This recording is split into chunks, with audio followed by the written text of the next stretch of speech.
अस्सलाम वालेकुम दोस्तों, कड़ा हाल अथवा उम्मीद क्या पियो सब ठीक ठाक होंदा। दोस्तों अॼु असीं ॻाल्हि कंदासीं ड्रामा सोप सीरियल सिंध जाई जे बारे में।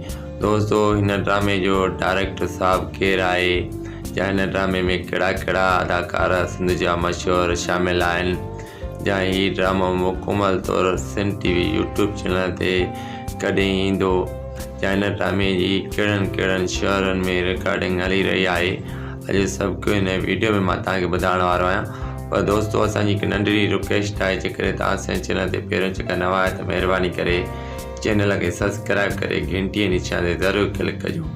तव्हांजो वधीक टाइम वेस्ट न पिया कयूं, हलियूं पिया पंहिंजे वीडियो जे तरफ़।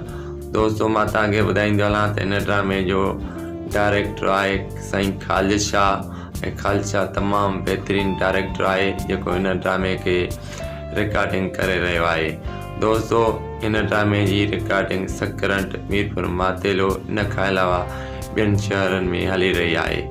दोस्तों हिन ड्रामे में जेके अदाकार शामिल आहिनि इरफान शेख, असमा भुट्टो, अख्तर खोखर, ज़ुल्फ़कार बोर्दी, अब्बास गुल ओडाणो, एस भट्टी, इन खां अलावा मशहूरु अदाकार हिन ड्रामे में शामिल आहिनि। दोस्तों हिन ड्रामे जा हिक खां ॿ प्रोमा बि सिंध टीवी यूट्यूब चैनल ते अची विया आहिनि, उहे तव्हां ॾिसी सघो था।